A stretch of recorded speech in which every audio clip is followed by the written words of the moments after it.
What's going on, my people? This is your host, Blanche Eden. This is episode 2 of season 3. Go ahead and check out season 1 and 2 when you have the chance. They're good and they're ready to be played. Let's get into it. Today we're going to be talking about the some of the reports that were just released. Uber released very alarming details about their safety for their drivers and their passengers, both ends of the stick. Very disheartening. So let's talk about it. And again, just a warning here. This is not to scare people from taking Uber, but to be aware that even though you get into an Uber car or a Lyft car, we're going to be talking about Lyft too. Not much, but when you get into a car, even because these statistics are not from times when people have gotten into cars and they're not the ones that match on their phone. These are statistics from when the license plate does match the car. Okay, so you think in your mind, if this license plate is matching what's on my app, then everything should be okay. This person that I'm getting into the car with, male or female, is not going to kill me or rape me or assault me. Right? That's our mindset when we get into one of these cars. We trust the app and we trust the company. But please stay tuned for this reason why you need to always have your guard up no matter what you get into. Whether it's a regular cab that you call, an Uber cab on your app, you need to always have your guards up because you don't know who you're getting in the car with. Let's get into it. Says here, this according to the New York Times, Uber says 3,045 sexual assaults were reported in the United States. This is only in 2018. This is only for the year 2018. 1 year. Okay, that's not including reports that don't get reported. These are only include. So we could assume that it's probably double the amount. Because let's say some things don't make it to the police precinct or wherever else they need to make it to, right? So this is just the least amount that happened. Says in its first safety report, the ride-hailing company detailed sexual assaults, murders, and fatal crashes through its platform. Uber said on this past Thursday, that it had reports of 3,045 sexual assaults during its rides in the U.S. in 2018, with 9 people murdered and 58 people killed in crashes in its first study, detailing unsafe incidents on the ride-hailing platform. That is alarming.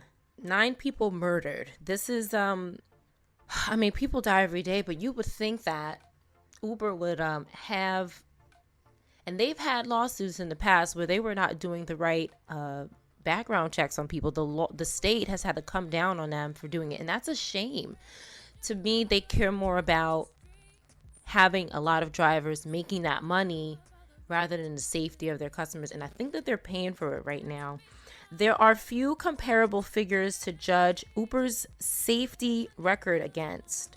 The New York Police Department, which keeps a register of sex crimes and rapes that occur on transit systems, counted 533 in 2018. And again, those are just the ones that were reported. And that is just in New York. So out of 3,045, 533 were in New York. That's a lot because there's a lot more people, of course. Let's keep going. Uber's top executives find these numbers difficult to stomach. So do we. Okay. The numbers are jarring and hard to digest, says Tony West, Uber's chief legal officer. He goes on to say, what it says is that Uber is a reflection of the society it serves. No shit, Sherlock. Like, honestly, this is a given and it should have been a given from the beginning. Let's keep going. Uber, the world's biggest, chose to be transparent about cataloging sexual assaults, murders, and crash fatalities as it has faced growing pressure over these issues. And I mentioned that before. These things have been under the rug, right? We can't assume. This is their first study for 2018. Uber has been around for at least 3 years. So how many unheard deaths, murders, accidents, assaults, rapes happen that we don't even know about? I think that's pretty sad that they had to buckle under pressure in order to release this type of information, and they should care about this information. Definitely consider this the next time you support this company and take an Uber. Is this a company that you think cares about you and your safety? Are you risking your life and your safety every time you get into one of these cabs? I know people that let their children take an Uber without an adult. And these are teenagers, but I know parents that let their teenagers get into an Uber by themselves. So this is important information. It says here, many ride-hailing companies initially thrived by flouting regulations and allowing almost anyone with a car to become a driver without the screening and licenses required in the taxi industry. That was the problem, okay? And not telling the public about that. At least tell the public that this is what they're getting into so that they can make an informed decision for themselves. Reports of sexual assault and murders have since become a regular occurrence as ride-hailing has become a mainstay of urban transportation. Many of the companies face a growing number of lawsuits over safety incidents. In 2017, a woman who was raped by her Uber driver in India sued the company and its executives for obtaining and mishandling her medical records. She later settled for an undisclosed sum. This current week that we are in, yes, 19 women joined a lawsuit against Lyft, saying they had been sexually assaulted during their rides arranged by the company. You make your own mind up about this type of information. Uber and others have introduced more safety features and procedures in recent years. Uber has rolled out automated technology to regularly check drivers' driving records and criminal history. Since 2018, it said it has deactivated 40,000 drivers in the United States after they failed the checks made by the automated technology. This is not good news, okay? It is, but it really isn't, because that means that there were 40,000 drivers in the United States. How many states do we have? You do the math. Divide 40,000 into 50 states.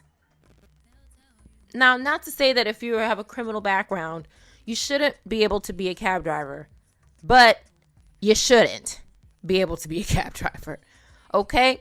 Because there's a chance you might attack somebody if they say the wrong thing to you, and now this person is in some crap, and now Uber is in some bigger crap, okay? So, unfortunately, if you have a criminal history, you are limited to the jobs that you can do. But you know that when you're committing the crime, that's not anybody's problem. That is a personal problem. It is just not fair to be getting into a car with a criminal. It's not, because you don't know when this person is going to tick and do something to you. You just don't know. You may be lucky and they may do nothing. They may having a good day, or they may be having a bad day, and then you're the victim, right? It's just really scary to think about. But people still have to get around, and people are still using Uber. One, because they don't know about this, and two, they're probably thinking, this is not going to happen to me. I'm only going 10 minutes from here. But you really don't know, and you should be cautious. You should always be paying attention, letting somebody know where you are, taking all the steps to make sure that you're getting to where you're going safely. It says here, Lyft is, quote, committed to releasing our own safety transparency report and working within the industry to share information about drivers who don't pass our initial or continuous background checks or are deactivated from our platform. I don't think people give a damn about the information about the drivers. They just want to know that you're not hiring them and putting them in cars with people and risking people's safety. Nobody cares about that. Sometimes when you read these stories or you see this stuff, it's just a bunch of crap just to fill up a page and to sound good to somebody. But for somebody who's really paying attention, like myself right now, who cares about information about the drivers who didn't pass? How is that That's an empty statement and it makes no sense. So definitely reconsider taking Lyft, okay? I know I am. Senator Richard Blumenthal, a Democrat from Connecticut, said ride-hailing companies needed to do more on safety, such as conduct fingerprint-based background checks of drivers. This is true. Just doing a regular criminal check is not enough. It's not. Because what if this person has committed crimes in other states or other parts of the world, right? A fingerprint can tell you that. The thing is, these companies don't want to pay for it. I believe on average, fingerprinting is a little over $60, anywhere from $60 to $80 per person. I believe that these companies don't want to do it because they want drivers. They know that drivers are least likely to pay $80 to start working. And they don't want to pay $60 to $80 to start it for each person. So I think they've been taking that chance, right? If you ask how many more drivers can you get and how much more money can you make if you're not charging somebody $60 to $80 for fingerprints, you can get a hell of a lot more if they're not spending that much money just to drive in your car. Or if they have a criminal background. Now you've turned away, like they've numbered 40,000 drivers because they're like, look, I don't want to do fingerprints. So now you don't have drivers, you don't have as many drivers, or you have people who don't want to pay for it. They're like, I don't have a criminal background. What do you need me to pay for fingerprints for? All of these things are reasons for companies to not do what they're supposed to do, and that's why they're paying out of the ass for it right now. All of those steps are starters because these ride-hailing companies have been abjectly failing in their duty to protect against predators or criminals, he said. Again, stating the obvious, Uber and Lyft are struggling financially. This year, both companies staged prominent initial public stock offerings that went on to disappoint Wall Street. The companies are losing enormous sums of money because of the continuous expense of attracting drivers and passengers. Last month, Uber posted a quarterly loss of $1.2 billion for the quarter. Not for the year, just for the quarter, which is 3 months or 4 months, depending on how they do their quarters. That's a lot of money. That's probably from lawsuits, advertising, blah, blah, blah. Yeah. The report did not give a comprehensive picture of safety across Uber's operations. It provided no information on the 65 countries outside the U.S. where Uber offers its services. Again, just imagine how many more they probably cannot release this information because they would be shut the hell down. People would probably be losing their minds and saying, I am never getting into another Uber again if they release those numbers. So people, we have to use our common sense and say, maybe I need to carry some bear mace or a pocket knife on me to protect myself when I get into a cab, and to not treat these Uber and Lyft cars as if they're safer than getting into any other cab, because they're not. You don't know who the hell these people are driving a car, and you are in a car with them. There's child lock safety. The windows can be locked. You could be trapped in the car. Don't do it. Okay, don't take that chance. It's really unpleasant to think about. Says here, in Brazil, India, and elsewhere, murders and assaults stemming from ride-hailing services have been widely reported. Didi Chuxing suspended some of its services in China and fired executives last year after a female passenger was raped and killed. Why does it take a tragedy? Always takes a tragedy. Still, Uber's study establishes a benchmark for safety in an industry where such data has been scarce or not being reported. The report covered the safety of both riders and drivers. Murder victims were drivers, passengers, and third parties. In cases of rape, Uber said 92% of the reported victims were riders. But drivers reported other types of sexual assaults at roughly the same rate as riders, Uber said. The company was not specific about who the perpetrators were. Why would they? Uber said it had cataloged 2,936 sexual assaults in 2017 and 3,045 in 2018. Please, I will keep saying this. Those numbers are probably higher because things slip through the system all the time. Things don't get reported. People are too scared. They just want to get away. You don't know why somebody might not report something, okay? They could have been on drugs. They could have been involved. You don't know why somebody may say, you know what, let me just keep quiet about this and get on with my life. So we cannot assume that these numbers are the max. We have to say this is the least amount of people that this happened to. Please consider that, okay? Ranging from unwanted kissing of what is called a non-sexual body part to attempted rape and rape. The largest category was non-consensual touching of a sexual body part, like someone's mouth or genitals. This is terrible, okay? The number of fatal crashes related to Uber trips was 49 in 2017 and 58 in 2018. The statistics included accidents that occurred outside Uber vehicles, such as when a passenger was struck after exiting a ride, and crashes in which Uber drivers were not at fault. Terrible. Uber disclosed 10 murders in 2017 and 9 in 2018. It says that Uber disclosed 10 and 9. Okay? Disclosed. 7 victims were drivers. 8 were passengers and 4 were third parties, like bystanders outside the Uber vehicles, the company said.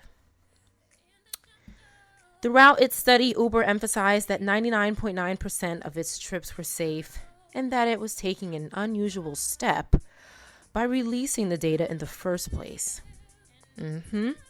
Sexual violence experts agreed that publishing the numbers was an important step in combating abuse across the industry. Absolutely. Because if I'm a freaking rapist and a psychopath that's allowed to drive people around in a cab, I don't want to work for a company that's going to expose me and tell everybody that I'm crazy and I'm a rapist and I'm psycho. No. Why would I want to work there? I want to work for a company that's going to cover my ass because I'm making them money. Okay? We really have to think. Let's wrap it up.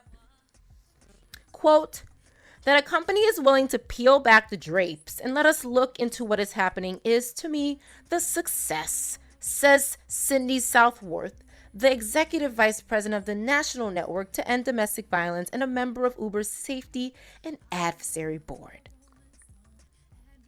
Uber began studying the issue of sexual assault in the late 2017.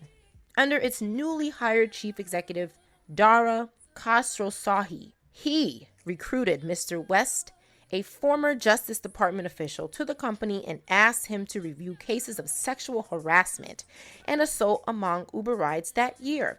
So in 2017 is when they decided to pick their asses up off the floor and say, let's look into these innocent people being killed. Let's look into it now because it seems to be getting hot in here. People, it says over the next 21 months, Uber trained its staff to filter reports from riders and drivers globally into 21 categories such as non-consensual sexual penetration, leering, and unwelcome comments about a person's appearance. The company also worked with safety organizations such as the National Sexual Violence Resource Center. Uber ultimately narrowed the scope of its report to 5 categories and concentrated on the U.S. So the rest of the world doesn't matter? Moving along. Quote, the more that the public is aware, the more the company and everyone else has to respond. It's such a part of daily life that everyone is going to take it. We're already at that point, so now they just have to make it as safe as possible. Oh, this is not something that they thought about before they created this app, but they got paid. Oh yeah, they got paid. And trust me, the fact that Uber is losing, I believe, 1.2 billion a quarter or a quarter doesn't even make me blink because they make so much money. I'm going to close with this. There is no law, regulation, or lawsuit that is forcing Uber to make this data available. We are doing this, frankly, because the public has a right to know. People, this is why I made an episode about voting. You need to know who is in the chairs of those places in DC. Okay, you need to know who's sitting in there, and you know by voting. You know who's your mayor, you know who's around him by voting, by reading, and by learning who these people are. The information is public, it's out there. All you gotta do is make a phone call, look online, ask somebody what's going on, because the people that are in power are not creating laws to regulate these companies. They're acting like they're doing us a favor by releasing this information. You can, one, not take their service. Have a good day, and thank you for listening. Please like and subscribe. Share this video if you know somebody who takes an Uber, especially a female. Okay? Have a good day, and thank you for listening. Bye-bye.